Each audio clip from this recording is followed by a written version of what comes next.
ਅੱਜ ਉਹ ਸਮਾਂ ਹੈ ਜਦੋਂ ਦੋ ਚੀਜ਼ਾਂ ਸਾਡੇ ਜਵਾਨਾਂ ਨੂੰ ਤੇ ਨੌਜਵਾਨੀ ਨੂੰ ਖਤਮ ਕਰ ਰਹੀਆਂ ਨੇ। ਪਹਿਲਾ ਨਸ਼ਾ ਤੇ ਦੂਜਾ ਆਰਟੀਫੀਸ਼ੀਅਲ ਸੈਕਸ। ਨਸ਼ਾ ਆਯੁਰਵੇਦ ਦੇ ਰਾਹੀਂ ਆਪਾਂ ਕਿਵੇਂ ਠੀਕ ਕਰ ਸਕਦੇ ਹਾਂ, ਜਾਂ ਫਿਰ ਨਸ਼ੇ ਨੂੰ ਤੁਸੀਂ ਕਿੰਨੀ ਕੁ ਵੱਡੀ ਪ੍ਰੋਬਲਮ ਮੰਨਦੇ ਹੋ? ਜਿਹੜੇ ਬੱਚੇ ਤੇ 30 40 50 ਲੱਖ ਰੁਪਏ ਖਰਚਾ ਕਰਕੇ ਉਹਨੇ ਗ੍ਰੈਜੂਏਸ਼ਨ ਪੜ੍ਹਾਈ ਕੀਤੀ ਆ ਤੇ ਜਦੋਂ 7-8 ਹਜ਼ਾਰ ਦੀ ਨੌਕਰੀ ਤੇ ਜਾਂਦਾ ਤੇ ਆਪਣੇ ਆਪ 'ਚ ਇੱਕ ਗਿਲਟੀ ਮਹਿਸੂਸ ਕਰਦਾ ਵੀ ਮੈਂ ਬੈਠਾ ਕਿੱਥੇ ਆ ਤੇ ਮੇਰੇ ਨਾਲ ਦਾ ਮਜ਼ਦੂਰੀ ਕਰਨ ਵਾਲਾ 500 ਰੁਪਏ ਦਿਹਾੜੀ ਕਮਾ ਰਿਹਾ ਤੇ ਮੈਂ ਪੜ੍ਹਿਆ ਲਿਖਿਆ 10,000 ਤੇ ਕਾਲ ਸੈਂਟਰ ਤੇ ਕਿਸੇ ਵੀ ਕੰਪਨੀ 'ਚ ਜੌਬ ਕਰ ਰਿਹਾ। ਉਹ ਜਿਵੇਂ ਕਹਿੰਦੇ ਵਿਹਲਾ ਮਨ ਸ਼ੈਤਾਨ ਦਾ ਘਰ, ਉਹ ਵੀ ਕਿਤੇ ਨਾ ਕਿਤੇ ਰੀਜ਼ਨ ਆ ਵੀ ਜਦੋਂ ਨਹੀਂ ਮਨ ਲੱਗਦਾ ਕੁਝ ਸੁਸਾਇਟੀ 'ਚ ਉਹੋ ਜਿਹਾ ਬੰਦਾ ਮਿਲ ਗਿਆ, ਭੋਰਾ ਫੀਮ ਖਾ ਕੇ ਦੇਖ ਨਜ਼ਾਰਾ, ਮਾੜੀ ਜਿਹੀ ਗੋਲੀ ਖਾ ਕੇ ਦੇਖ ਨਜ਼ਾਰਾ, ਜੇ ਕੋਈ ਚਿੱਟੇ ਵਾਲਾ ਮਿਲ ਗਿਆ ਤੇ ਮਾੜਾ ਜਿਹਾ ਚਸਕਾ ਜਦੋਂ ਉਹ ਦੇਖਦਾ ਤੇ ਫਿਰ ਉਹਨੂੰ ਪਤਾ ਵੀ ਇਹ ਪਹਿਲੇ ਰਾਹ ਚੱਲਣਾ ਸੌਖਾ ਤੇ ਫਿਰ ਇਸ ਰਾਹ ਤੋਂ ਮੁੜਨਾ ਤੇ ਮੌਤ ਹੀ ਲੋਕਾਂ ਦੇ ਘਰਾਂ 'ਚ ਆਈ ਹੈ।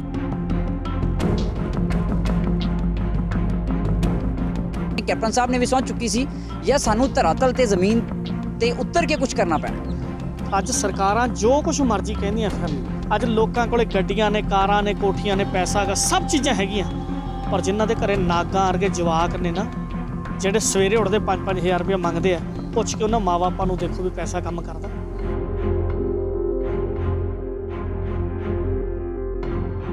ਵੈਸਾ ਆਰਟੀਫੀਸ਼ੀਅਲ ਸੈਕਸ ਕਿੰਨਾ ਕੁ ਜ਼ਿੰਮੇਵਾਰ ਤੁਸੀਂ ਮੰਨਦੇ ਹੋ ਕਿ ਸਾਡੇ ਜਵਾਨਾਂ ਨੂੰ, ਸਾਡੀ ਨੌਜਵਾਨੀ ਨੂੰ ਖਤਮ ਕਰ ਰਿਹਾ ਹੈ? ਔਰ ਅੱਜ ਤੇ ਸਾਡੇ 20 ਸਾਲ ਦੇ ਨਿਆਣੇ ਨੂੰ ਪਤਾ ਕਿ ਮੇਰੇ ਮਾਪਿਓ ਨੇ ਸੈਕਸ ਕੀਤਾ ਤੇ ਤਾਂ ਮੈਂ ਪੈਦਾ ਹੋਇਆ। ਅੱਗੇ ਵਾਲੀ ਗੱਲ ਨਹੀਂ ਸੀ ਵੀ ਛੋਟੇ ਹੁੰਦੇ ਨੂੰ ਬੱਚੇ ਨੂੰ ਕਹਿਤਾ ਵੀ ਤੂੰ ਉੱਤੋਂ ਸਿੱਟਦਾ ਸੀ ਤੇ ਝੂਲੇ ਜਾ ਕੇ ਡਿੱਗ। ਉਹ ਸਮਝ ਕਿਵੇਂ ਹੈ? ਕਿਉਂਕਿ 15 ਸਾਲ ਦਾ ਨਿਆਣਾ ਫੋਨ ਚਲਾ ਰਿਹਾ, ਫੇਸਬੁੱਕ ਚਲਾ ਰਿਹਾ ਔਰ ਬਹੁਤ ਸਾਰੀਆਂ ਪੌਰਨ ਮੂਵੀਆਂ ਦੇਖ ਰਿਹਾ ਹੈਗਾ, ਜਿਹਦੇ ਨਾਲ ਉਹਨੂੰ ਸਮਝ ਲੱਗਦੀ ਹੈ ਕਿ ਸੈਕਸ।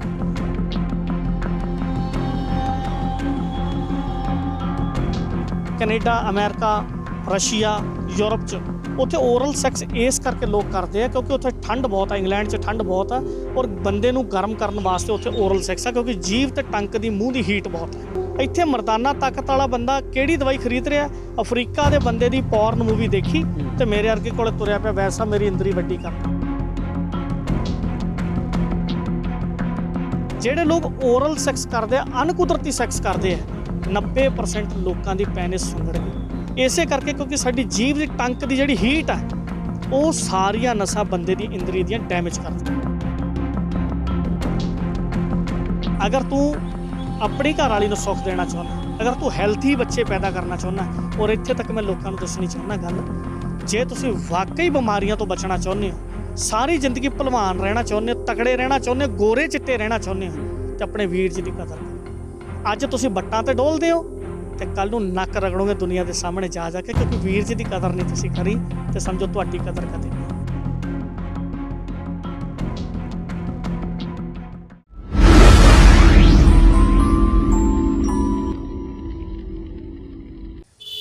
ਅੱਜ ਉਹ ਸਮਾਂ ਹੈ ਜਦੋਂ ਦੋ ਚੀਜ਼ਾਂ ਸਾਡੇ ਜਵਾਨਾਂ ਨੂੰ ਤੇ ਨੌਜਵਾਨੀ ਨੂੰ ਖਤਮ ਕਰ ਰਹੀਆਂ ਨੇ।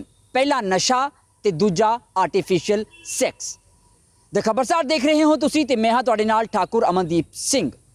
ਇੱਕ ਕੌੜਾ ਸੱਚ ਇਹ ਵੀ ਹੈ ਕਿ ਸੌਹਾਂ ਚੁੱਕ ਕੇ ਵੀ ਨਸ਼ਾ ਖਤਮ ਕਰਾਂਗੇ, ਲੋਕ ਸੱਤਾ ਦੇ ਵਿੱਚ ਵੀ ਕਾਬਜ਼ ਹੋ ਗਏ ਤੇ ਦੂਜੇ ਪਾਸੇ ਅਸੀਂ ਉਸ ਦੌਰ ਵਿੱਚੋਂ ਵੀ ਲੰਘ ਰਹੇ ਹਾਂ ਜਾਂ ਉਸ ਦੇਸ਼ ਵਿੱਚ, ਉਸ ਸਮਾਜ ਵਿੱਚ ਰਹਿੰਦੇ ਹਾਂ ਜਿੱਥੇ ਸੈਕਸ ਤੇ ਗੱਲ ਕਰਨੀ ਗੁਨਾਹ ਮੰਨਿਆ ਜਾਂਦਾ ਹੈ। ਸਾਡੇ ਨਾਲ ਇਸ ਵੇਲੇ ਵੈਦ ਜਗਦੀਪ ਜੀ ਮੌਜੂਦ ਨੇ। ਸਭ ਤੋਂ ਪਹਿਲਾਂ ਸਵਾਗਤ ਕਰਾਂਗੇ ਸਰ, ਬਹੁਤ ਸਵਾਗਤ ਹੈ ਦ ਖਬਰਸਾਰ ਤੇ। ਜੀ ਠਾਕੁਰ ਸਾਹਿਬ, ਬਹੁਤ ਬਹੁਤ ਮਿਹਰਬਾਨੀ, ਤੁਹਾਡਾ ਧੰਨਵਾਦ ਕਿ ਤੁਹਾਡੇ ਵਰਗੇ ਇਸ ਵੱਡੇ ਪਲੇਟਫਾਰਮ ਤੇ ਬੋਲਣ ਦਾ ਮੌਕਾ ਮਿਲਿਆ ਤੇ ਤੁਸੀਂ ਇਸ ਲੈਵਲ ਦਾ ਸਮਝਿਆ ਕਿ ਸਾਡੀ ਇੰਟਰਵਿਊ ਕਰ ਸਕੋ। ਬਹੁਤ ਨਹੀਂ ਸਰ, ਨੌਲੇਜ ਦੇਣੀ ਬੜੀ ਜ਼ਰੂਰੀ ਹੈ ਅੱਜ ਕੱਲ੍ਹ, ਹੈ ਨਾ। ਅਸੀਂ ਅੱਜ ਉਹ ਵਿਸ਼ਾ ਅਸੀਂ ਛੇੜਨ ਲੱਗੇ ਹਾਂ ਅੱਜ, ਜਿਸ ਨੂੰ ਛੇੜਨ ਵੇਲੇ ਜਾਂ ਜਿਸ ਬਾਰੇ ਗੱਲ ਵੀ ਨਹੀਂ ਹੁੰਦੀ। ਸਰ, ਪਹਿਲੀ ਗੱਲ ਨਸ਼ਾ, ਚਲੋ ਉਸ ਬਾਰੇ ਤਾਂ ਗੱਲ ਹੁੰਦੀ ਹੈ। ਦੂਜਾ ਆਰਟੀਫੀਸ਼ੀਅਲ ਸੈਕਸ, ਜੋ ਸਾਡੇ ਜਵਾਨਾਂ ਨੂੰ, ਬੱਚਿਆਂ ਨੂੰ, ਨੌਜਵਾਨੀ ਨੂੰ ਖਰਾਬ ਕਰ ਰਿਹਾ, ਉਹਨਾਂ ਬਾਰੇ ਚਰਚਾ ਕਰਾਂਗੇ।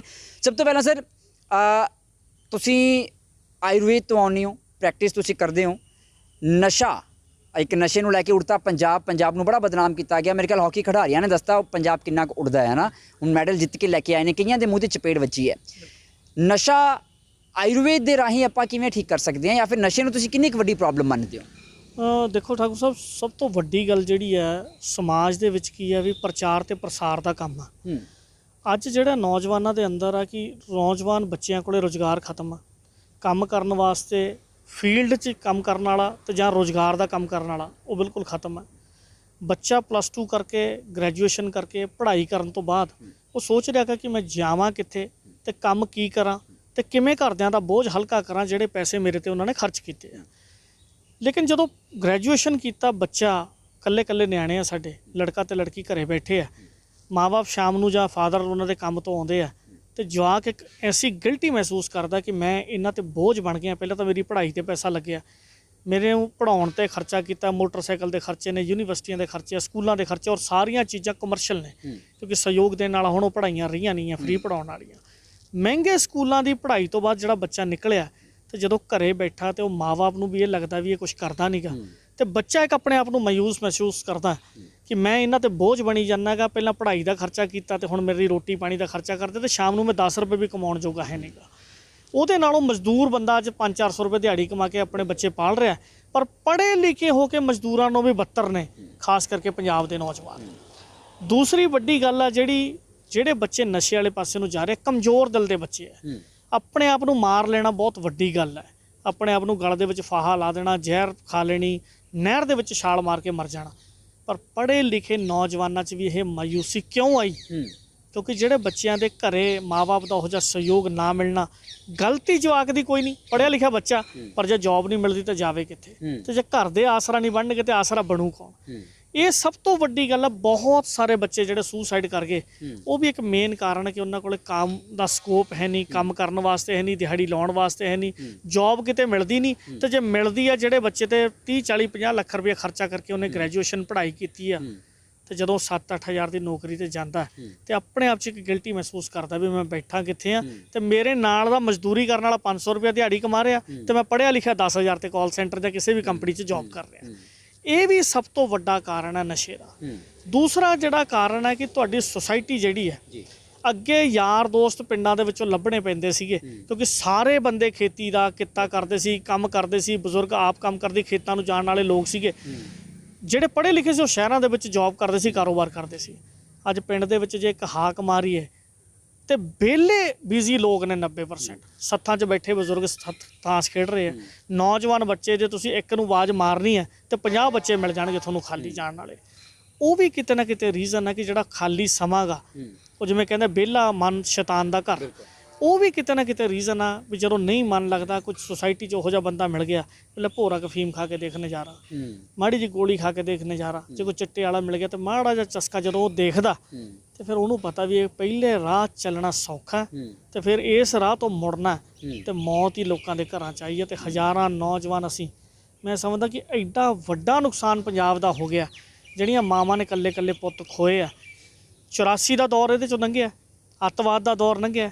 ਉਸ ਤੋਂ ਬਾਅਦ ਇਹ ਸਭ ਤੋਂ ਵੱਡਾ ਦੌਰ ਹੈ ਕਿ ਸਾਡੀ ਨੌਜਵਾਨ, ਅੱਗੇ ਤਾਂ ਬਜ਼ੁਰਗਾਂ ਦੇ ਹੋਰ ਲੜਾਈਆਂ ਝਗੜਿਆਂ 'ਚ ਲੋਕ ਸ਼ਹੀਦ ਹੋਏ ਆ, ਮਰੇ ਨੇ, ਲੇਕਿਨ ਅੱਜ ਦਾ ਨੌਜਵਾਨ ਸਾਨੂੰ ਇਹ ਨਹੀਂ ਪਤਾ ਕਿ ਸਾਡੇ ਘਰੇ ਬੈਠਾ ਤੇ ਕਦੋਂ ਇਹਨੇ ਕੀ ਕੰਮ ਕਰ ਰਿਹਾ ਤੇ ਕਦੋਂ ਇਹਨੇ ਮਰ ਜਾਣਾ। ਇਹ ਵੀ ਇੱਕ ਬਹੁਤ ਵੱਡਾ ਕਾਰਨ ਆ। ਲੋਕ ਡਿਪਰੈਸ਼ਨ ਦੀ ਜ਼ਿੰਦਗੀ ਜਿਉ ਰਹੇ ਆ। ਜਿਹਦਾ ਜਵਾਕ ਕੰਮ ਨਹੀਂ ਕਰਦਾ, ਜਵਾਕ ਡਿਪਰੈਸ਼ਨ 'ਚ ਹੈ, ਤੇ ਜਿਹੜਾ ਮਾਂ-ਬਾਪ ਮੇਰੇ ਵਰਗਾ ਕੋਈ ਕੰਮ ਕਰ ਰਿਹਾ ਤਾਂ ਕੰਮ ਤੇ ਬੈਠਾ ਡਿਪਰੈਸ਼ਨ 'ਚ। ਲੇਕਿਨ ਜਦੋਂ ਨੌਜਵਾਨ ਪੜ੍ਹਿਆ ਲਿਖਿਆ ਘਰੇ ਬੈਠਾ, ਜਿਵੇਂ ਤੁਸੀਂ ਵੀ ਹੁਣ ਗੱਲ ਕੀਤੀ ਹੈ, ਫਿਰ ਉਹ ਡਿਪਰੈਸ਼ਨ ਚਲਾ ਜਾਂਦਾ ਵੀ ਮੈਂ ਕੰਮ ਨਹੀਂ ਕਰ ਰਿਹਾ, ਮਾਪਿਆਂ ਨੇ ਲੱਖਾਂ ਰੁਪਏ ਮੇਰੇ ਤੇ ਖਰਚ ਕੀਤੇ ਹੈ। ਵੇਲੇ ਨੂੰ ਨਸ਼ਾ ਫਿਰ ਮਿਲਦਾ ਕੀ, ਮਤਲਬ ਨਸ਼ਾ ਲੈਂਦਾ ਕਿਵੇਂ ਆ ਉਹ? ਖਰਚਾ ਤਾਂ ਦੇਖੋ ਹੋ ਨਹੀਂ ਰਿਹਾ, ਫਿਰ ਉਹ ਦੂਜੇ ਪਾਸੇ ਵੀ ਜਾਏਗਾ, ਜਾਂ ਘਰੋਂ ਕੁਝ ਚੱਕਣਾ ਹੈ ਉਹਨੇ, ਚੋਰੀ ਚਕਾਰੀ ਕਰੇਗਾ, ਉਹ ਦੂਜੇ ਪਾਸੇ ਵੀ ਜਾਏਗਾ। ਤੇ ਇਹਨੂੰ ਸਿਰਫ ਅਸੀਂ ਸੌਹਾਂ ਚੁੱਕ ਕੇ ਖਤਮ ਕਰ ਸਕਦੇ ਹਾਂ, ਜਿਵੇਂ ਕੈਪਟਨ ਸਾਹਿਬ ਨੇ ਵੀ ਸਹੁੰ ਚੁੱਕੀ ਸੀ, ਜਾਂ ਸਾਨੂੰ ਧਰਾਤਲ ਤੇ ਜ਼ਮੀਨ ਤੇ ਉੱਤਰ ਕੇ ਕੁਝ ਕਰਨਾ ਪੈਣਾ? ਦੇਖੋ ਜੀ, ਸਭ ਤੋਂ ਵੱਡੀ ਗੱਲ ਤਾਂ ਠਾਕੁਰ ਸਾਹਿਬ ਜਿਹੜੀ ਇੱਥੇ ਸੋਚਣ ਵਾਲੀ ਹੈ ਕਿ ਜੇ ਸਮਾਜ ਦੇ ਵਿੱਚੋਂ ਲੋਕ ਕਹਿਣ ਕਿ ਅਸੀਂ ਸਮਾਜ ਦੇ ਬੱਚੇ ਅੱਡ ਰੱਖ ਸਕਦੇ ਹਾਂ, ਆਪਦੇ ਆਪ ਨੂੰ ਅੱਡ ਰੱਖ ਸਕਦੇ ਹਾਂ, ਇਹ ਗੱਲ ਹੋ ਨਹੀਂ ਸਕਦੀ। ਤੁਹਾਡਾ ਬੱਚਾ ਅਗਰ ਕੋਈ ਦੋਸਤਾਂ ਮਿੱਤਰਾਂ 'ਚ ਨਹੀਂ ਬੈਠੂਗਾ ਤਾਂ ਪਹਿਲੇ ਕਿਤੇ ਨਹੀਂ ਡਿਪਰੈਸ਼ਨ 'ਚ ਚਲੇ ਜਾਊ। ਤੁਸੀਂ ਬੱਚੇ ਨੂੰ ਸਕੂਲ 'ਚ ਨਹੀਂ ਪੜ੍ਹਾਓਗੇ, ਟਿਊਸ਼ਨ ਨਹੀਂ ਪੜ੍ਹਾਓਗੇ, ਆਈਲੈਟਸ ਸੈਂਟਰ ਨਹੀਂ ਭੇਜੋਗੇ, ਕਿਸੇ ਹੋਰ ਕਲਾਸਿਸ 'ਚ ਨਹੀਂ ਭੇਜੋਗੇ, ਫਿਜ਼ੀਕਲੀ ਫਿਟਨੈਸ 'ਚ ਨਹੀਂ ਭੇਜੋਗੇ, ਜਿਮ ਨਹੀਂ ਭੇਜੋਗੇ, ਕਿੱਥੋਂ ਆਪਣੇ ਬੱਚੇ ਨੂੰ ਬਚਾਓਗੇ? ਇਸ ਲਈ ਸਮਾਜ ਦੇ ਹਰ ਵਰਗ ਨੂੰ ਇਹ ਗੱਲ ਸੋਚਣੀ ਪੈਣੀ ਹੈ ਕਿ ਜੇ ਮੇਰਾ ਬੱਚਾ ਸਮਾਜ ਦੇ ਵਿੱਚ ਮੈਂ ਸੇਫ ਚਾਹੁੰਦਾ ਤੇ ਬੱਚੇ ਉਹ ਵੀ ਕਿਸੇ ਦੇ ਜੰਮੇ ਹੋਏ ਆ ਜਿਹੜੇ ਕਿਸੇ ਦੇ ਨਸ਼ੇ ਤੇ ਲਾਏ ਆ। ਅੱਜ ਜਿਹੜਾ ਬੱਚਾ ਨਸ਼ਾ ਕਰ ਰਿਹਾ ਉਹੀ 20-30% ਨਸ਼ਾ ਆਪਣੇ ਪੈਸੇ ਦੇ ਰੁਜ਼ਗਾਰ ਨੂੰ ਪੈਦਾ ਕਰਨ ਲਈ ਜਾਂ ਨਸ਼ੇ ਨੂੰ ਆਪਦੇ ਕੋਲੇ ਹਾਸਲ ਕਰਨ ਵਾਸਤੇ, ਤੇ ਫਿਰ ਉਹੀ ਕਿਤੇ ਨਾ ਕਿਤੇ ਨਸ਼ਾ ਵੇਚਣਾ ਸ਼ੁਰੂ ਕਰਦਾ, ਕਿਉਂਕਿ ਪੈਸਾ ਆਉਣਾ ਕਿੱਥੋਂ ਆ? ਅੱਜ ਕੰਨਾਂ 'ਚ ਤੁਰੇ ਜਾਂਦੇ। ਅਸੀਂ ਉਸ ਪੰਜਾਬ ਦੀ ਗੱਲ ਕਰਦੇ ਹਾਂ ਜਿੱਥੇ ਰਾਤ ਦੇ 12 1 2 ਵਜੇ ਲੋਕ ਸੜਕਾਂ ਤੇ ਤੁਰੇ ਫਿਰਦੇ ਸੀਗੇ। ਅੱਜ ਹਾਲਾਤ ਇਹ ਹੈ ਵੀ ਦਿਨ ਦਿਹਾੜੇ ਤੁਰੇ ਜਾਂਦੇ, ਸਾਡੀ ਮਾਂ ਭੈਣ ਸੇਫ ਨਹੀਂ ਕਿ ਕੰਨਾਂ 'ਚੋਂ ਬਾਲੀਆਂ ਖਿੱਚਣ ਵਾਲੇ ਤੇ ਚੈਨਾਂ ਖਿੱਚਣ ਵਾਲੇ ਬਹੁਤ ਆ। ਅੱਜ ਦਿਨ ਦਿਹਾੜੇ ਅਸੀਂ ਸੇਫ ਨਹੀਂ ਹੈਗੇ ਵੀ ਗੱਡੀ ਤੁਸੀਂ ਕਢਾ ਕੇ ਗਏ ਹੋ, ਵਾਪਸ ਆ ਕੇ ਗੱਡੀ ਉਹ ਮਿਲਣੀ ਹੈ ਕਿ ਨਹੀਂ ਮਿਲਣੀ। ਬੈਂਕਾਂ 'ਚੋਂ ਕਢਾ ਕੇ ਪੈਸੇ ਤੁਰੇ ਜਾਂਦੇ, ਲੋਕ ਉਹਨਾਂ ਨੂੰ ਲੁੱਟ ਰਹੇ ਆ। ਔਰ ਈਵਨ ਕਿ ਹੁਣ ਤਾਂ ਬੈਂਕਾਂ ਦੀਆਂ ਗੱਡੀਆਂ ਵੀ ਸੇਫ ਨਹੀਂ, ਕਿਉਂਕਿ ਜਦੋਂ ਲੋੜ ਪੈਸੇ ਦੀ ਵੱਧ ਜੇ ਤੇ ਫਿਰ ਉਹ ਕ੍ਰਾਈਮ ਦਾ ਇੱਕ ਲੈਵਲ ਬਣ ਜਾਂਦੀ ਹੈ। ਫਿਰ ਉਹ ਕ੍ਰਾਈਮ ਕਿਸੇ ਵੀ ਲੈਵਲ ਦਾ ਹੋ ਸਕਦਾ, ਉਹ ਛੋਟੇ ਜਿਹੇ ਗੋਲੀ ਵੇਚਣ ਤੋਂ ਲੈ ਕੇ ਬੰਦੇ ਮਾਰਨ ਤੱਕ ਦਾ ਕ੍ਰਾਈਮ ਹੋ ਸਕਦਾ। ਅੱਜ ਜਿਹੜੇ ਪੰਜਾਬ ਦੇ ਅਸੀਂ ਵਿਰਸੇ ਦੀ ਗੱਲ ਕਰਦੇ ਹਾਂ, ਗੁਰੂਆਂ ਪੀਰਾਂ ਦੀ ਧਰਤੀ ਕਰਦੇ ਹਾਂ, ਇਮਾਨਦਾਰਾਂ ਦੀ ਗੱਲ ਕਰਦੇ ਹਾਂ, ਜਿੱਥੇ ਅਸੀਂ ਲੋਕਾਂ ਦੀ ਸੇਵਾ ਭਾਵਨਾ ਦੀ ਗੱਲ ਕਰਦੇ ਹਾਂ, ਮਦਦ ਦੀ ਗੱਲ ਕਰਦੇ ਹਾਂ, ਤੇ ਅੱਜ ਮੈਂ ਸਮਝਦਾ ਕਿ ਲੋਕ ਹੱਥ ਵੱਢਿਆਂ ਵਾਂਗੂ ਆਪਦੇ ਆਪ ਨੂੰ ਅਪਾਹਿਜ ਮਹਿਸੂਸ ਕਰਦੇ ਆ। ਅੱਜ ਘਰ 'ਚ ਲੱਗਿਆ ਟਰਾਂਸਫਾਰਮ ਸੇਫ ਨਹੀਂ, ਘਰ 'ਚ ਖੜਾ ਬਾਹਰ ਮੋਟਰਸਾਈਕਲ ਸੇਫ ਨਹੀਂ, ਈਵਨ ਕਿ ਇੱਥੇ ਤੱਕ ਕਿ ਤੁਰੇ ਜਾਂਦੇ ਨਹੀਂ, ਪਤਾ ਕਿਹਨੇ ਕੰਨ ਤੇ ਲਾ ਕੇ ਗੋਲੀ ਤੇ ਤੁਹਾਡੀ ਗੱਡੀ ਖੋਹ ਕੇ ਲੈ ਜਾਣੀ ਹੈ।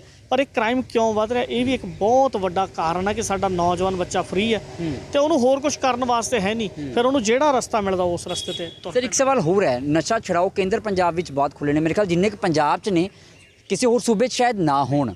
ਤੇ ਨਸ਼ਾ ਛੁਡਾਓ ਕੇਂਦਰ ਵਾਕਈ ਨਸ਼ਾ ਛੁਡਵਾਉਂਦੇ ਨੇ ਜਾਂ ਬਹੁਤਿਆਂ ਦੇ ਸਿਰਫ ਬਿਜ਼ਨਸ ਚੱਲੇ ਹੋਏ ਨੇ? ਦੇਖੋ ਠਾਕੁਰ ਸਾਹਿਬ, ਸਭ ਤੋਂ ਪਹਿਲੀ ਗੱਲ ਤਾਂ ਇਹ ਹੈ ਵੀ ਇੱਥੇ ਸਾਡੇ ਲੋਕਾਂ ਨੂੰ ਅਵੇਅਰ ਹੋਣਾ ਪੈਣਾ। ਸਾਨੂੰ ਬਿਰਧ ਆਸ਼ਰਮ, ਨਸ਼ਾ ਛੁਡਾਊ ਕੇਂਦਰ ਇਹਨਾਂ ਦੀ ਲੋੜ ਨਾ ਪਵੇ।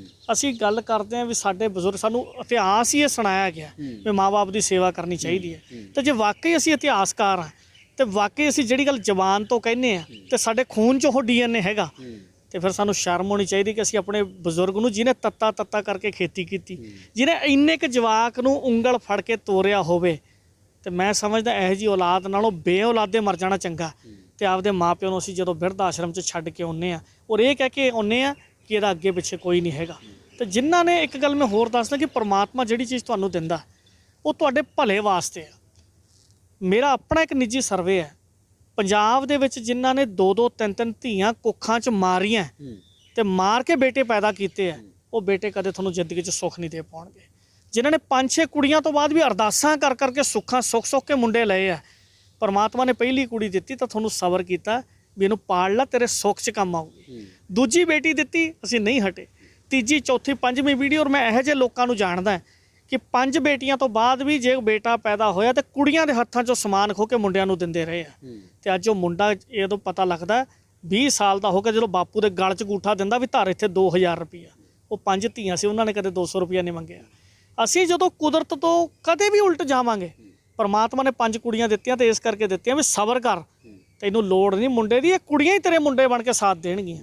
ਪਰ ਜਦੋਂ ਸਾਡੇ ਬੰਦੇ ਨਹੀਂ ਖੜਦੇ, ਸਤਿਗੁਰੂ ਕਹਿੰਦੇ ਜਬ ਇਹ ਗਇਓ ਵਿਪਰਨ ਕੀ ਰੀਤ ਤੇ ਮੈਂ ਨਾ ਕਰੂੰ ਇਨਕੀ ਪ੍ਰਤੀ। ਦੂਜੀ ਪ੍ਰਤੀ ਤੂੰ ਕੁੜੀ ਮਾਰ ਕੇ ਮੁੰਡਾ ਭਾਲਦਾ, ਉਸ ਸਤਿਗੁਰੂ ਦੀ ਦਿੱਤੀ ਦਾਤ ਜਿਹਨੇ ਤੇਰੀ ਕੁੱਖ ਦੇ ਵਿੱਚ ਤੈਨੂੰ।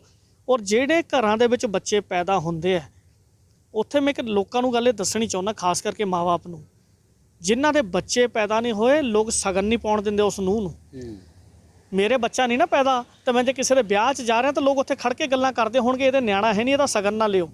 ਮੇਰੀ ਵਾਈਫ ਤੋਂ ਲੋਕ ਨਫ਼ਰਤ ਮੰਨਣਗੇ ਨਵੀਂ ਵਿਆਹੀ ਬਹੂ ਨੂੰ ਸ਼ਗਨ ਪਾਉਣ ਤੇ, ਵੀ ਇਹਦਾ ਕਿਤੇ ਉਹਦੇ ਉੱਤੇ ਪਰਛਾਵਾਂ ਨਾ ਪੈ ਜੇ, ਤੁਹਾਡੇ ਵੀ ਬੱਚਾ ਨਾ ਹੋਵੇ।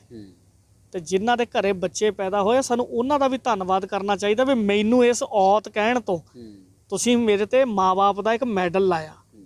ਔਰ ਬੱਚਿਆਂ ਨੂੰ ਵੀ ਧੰਨਵਾਦ ਕਰਨਾ ਚਾਹੀਦਾ ਕਿ ਜੇ ਤੁਸੀਂ ਸਾਨੂੰ ਪੈਦਾ ਨਾ ਕਰਦੇ ਤੇ ਅਸੀਂ ਧਰਤੀ ਤੇ ਪੈਦਾ ਨਾ ਹੁੰਦੇ। ਪਰ ਅੱਜ ਹਾਲਾਤ ਸਾਡੇ ਏਡੇ ਕਮਜ਼ੋਰ ਹੋ ਗਏ, ਜਿਨ੍ਹਾਂ ਦੇ ਘਰਾਂ 'ਚ ਇਕੱਲੇ ਨਿਆਣੇ ਨਸ਼ਾ ਕਰ ਰਹੇ ਆ, ਪਤਾ ਉਹਨਾਂ ਨੂੰ ਠਾਕੁਰ ਸਾਹਿਬ ਵੀ ਉਸ ਪਰਿਵਾਰ ਤੇ ਕੀ ਬੀਤ ਰਹੀ ਆ। ਅੱਜ ਸਰਕਾਰਾਂ ਜੋ ਕੁਝ ਮਰਜ਼ੀ ਕਹਿੰਦੀਆਂ ਫਿਰ, ਪਰ ਇੱਕ ਗੱਲ ਮੈਂ ਜਾਣਦਾ ਕਿ ਜੇ ਅਸੀਂ ਲੋਕਾਂ ਦੀ ਵਾਧੂਆਂ ਤੋਂ ਨਾ ਬਚੇ ਤੇ ਪ੍ਰਮਾਤਮਾ ਨੇ ਸਾਡੇ ਘਰਾਂ 'ਚ ਨਾਗਾ, ਇਕੱਲੇ ਪੈਸੇ ਤੋਂ ਅਸੀਂ ਕੀ ਕਰਾਵਾਂਗੇ। ਅੱਜ ਲੋਕਾਂ ਕੋਲੇ ਗੱਡੀਆਂ ਨੇ, ਕਾਰਾਂ ਨੇ, ਕੋਠੀਆਂ ਨੇ, ਪੈਸਾ ਹੈਗਾ, ਸਭ ਚੀਜ਼ਾਂ ਹੈਗੀਆਂ, ਪਰ ਜਿਨ੍ਹਾਂ ਦੇ ਘਰੇ ਨਾਗਾਂ ਵਰਗੇ ਜਵਾਕ ਨੇ ਨਾ, ਜਿਹੜੇ ਸਵੇਰੇ ਉੱਠਦੇ 5-5 ਹਜ਼ਾਰ ਰੁਪਇਆ ਮੰਗਦੇ ਆ, ਪੁੱਛ ਕੇ ਉਹਨਾਂ ਮਾਂ-ਬਾਪਾਂ ਨੂੰ ਦੇਖੋ ਵੀ ਪੈਸਾ ਕੰਮ ਕਰਦਾ।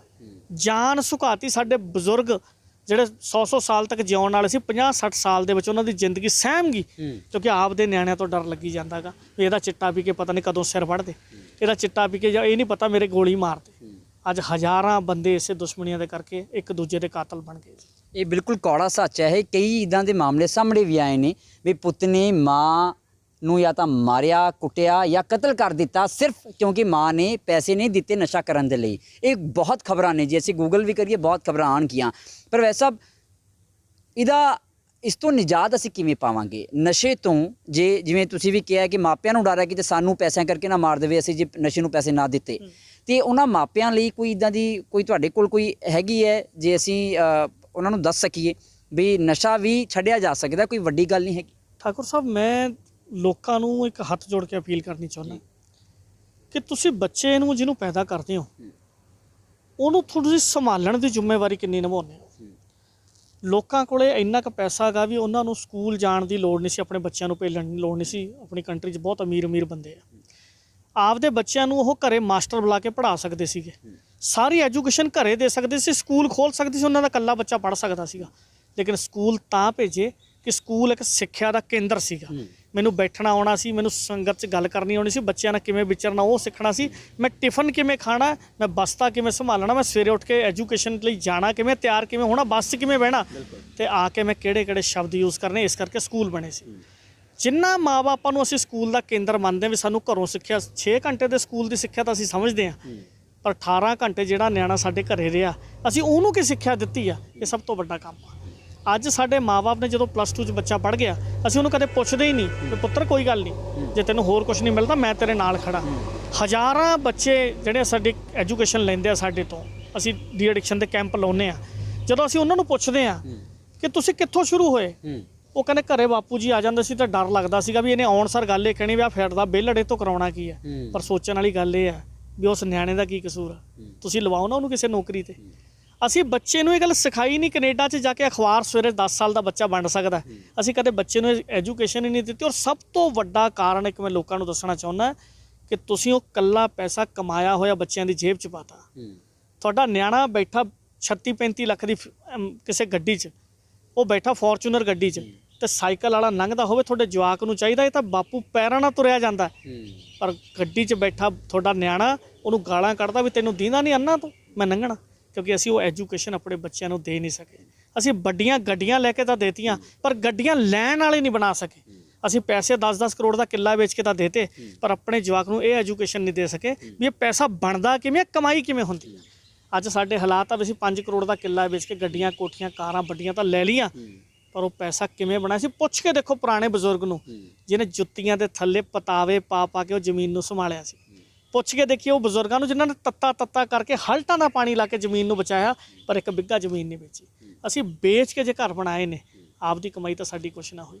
ਇਹ ਵੀ ਇੱਕ ਐਜੂਕੇਸ਼ਨ ਆ ਜਿਹਦੇ ਨਾਲ ਸਾਡੇ ਬੱਚਿਆਂ ਨੂੰ ਸਮਝਣਾ ਪੈਣਾ ਕਿ ਪੈਸਾ ਕਮਾਇਆ ਕਿਵੇਂ ਜਾਂਦਾ। ਜੇ ਅਸੀਂ ਕੈਨੇਡਾ ਜਾ ਕੇ ਕੰਮ ਕਰ ਸਕਦੇ ਹਾਂ, 15 ਘੰਟੇ ਟਰਾਲਾ ਚਲਾ ਸਕਦੇ ਹਾਂ, ਤਾਂ ਇੱਥੇ ਸਾਨੂੰ ਕੰਮ ਕਰਨ 'ਚ ਕੀ ਖਰਚਾ ਜੀ। ਔਰ ਪੈਸਾ ਸਦਾ ਇੱਕੋ ਜਿਹਾ ਨਹੀਂ ਰਹਿੰਦਾ, ਸਮੇਂ ਦੀ ਤਬਦੀਲ ਆ। ਗਰੀਬ ਨੇ ਅਮੀਰ ਹੋ ਜਾਣਾ, ਅਮੀਰ ਨੇ ਗਰੀਬ ਹੋ ਜਾਣਾ, ਛੋਟੇ ਨੇ ਵੱਡਾ ਹੋ ਜਾਣਾ, ਵੱਡੇ ਨੇ ਛੋਟਾ ਹੋ ਜਾਣਾ। ਜਿਹੜੇ ਲੋਕਾਂ ਨੂੰ ਪਿੰਡ ਦੇ ਵਿੱਚ ਕੋਈ ਪਾਣੀ ਨਹੀਂ ਸੀ ਪੁੱਛਦਾ, ਅੱਜ ਉਹਨਾਂ ਦੀਆਂ ਕੁੜੀਆਂ ਅਮਰੀਕਾ ਕੈਨੇਡਾ ਦੇ ਵਿੱਚ ਰਾਜ ਕਰਦੀਆਂ ਨੇ। ਉਸ ਕੁਦਰਤ ਵਾਲੇ ਨੇ ਜਦੋਂ ਅਮੀਰ ਕਰਨ ਤੇ ਆ ਗਿਆ ਤੇ ਬੰਦੇ ਕਿਤੇ ਕੀ ਮਜਾਲਾ। ਅੱਜ ਬੰਦਾ ਬੰਦੇ ਤੋਂ ਅਮੀਰ ਹੋਣਾ ਚਾਹੁੰਦਾ। ਇਹ ਵੀ ਅਸੀਂ ਪਰਮੇਸ਼ਰ ਤੋਂ ਟੁੱਟਣ ਦਾ ਇੱਕ ਰਸਤਾ ਹੈਗਾ। ਸਾਡੇ ਹਾਲਾਤ ਐਡੇ ਕਮਜ਼ੋਰ ਆ ਕਿ ਅਸੀਂ ਬੰਦੇ ਨੂੰ ਲੁੱਟ ਕੇ ਅਮੀਰ ਹੋਣਾ ਚਾਹੁੰਦੇ ਹਾਂ, ਤਾਂ ਜਿਹਨੇ ਅਮੀਰ ਕਰਨਾ ਉਹਦੇ ਦਰ ਤੇ ਜਾਂਦੇ ਨਹੀਂ। ਇਸ ਕਰਕੇ ਸਾਡੇ ਘਰਾਂ 'ਚ ਸੁੱਖ ਹੋਣਾ ਬੰਦ ਹੋ ਗਿਆ।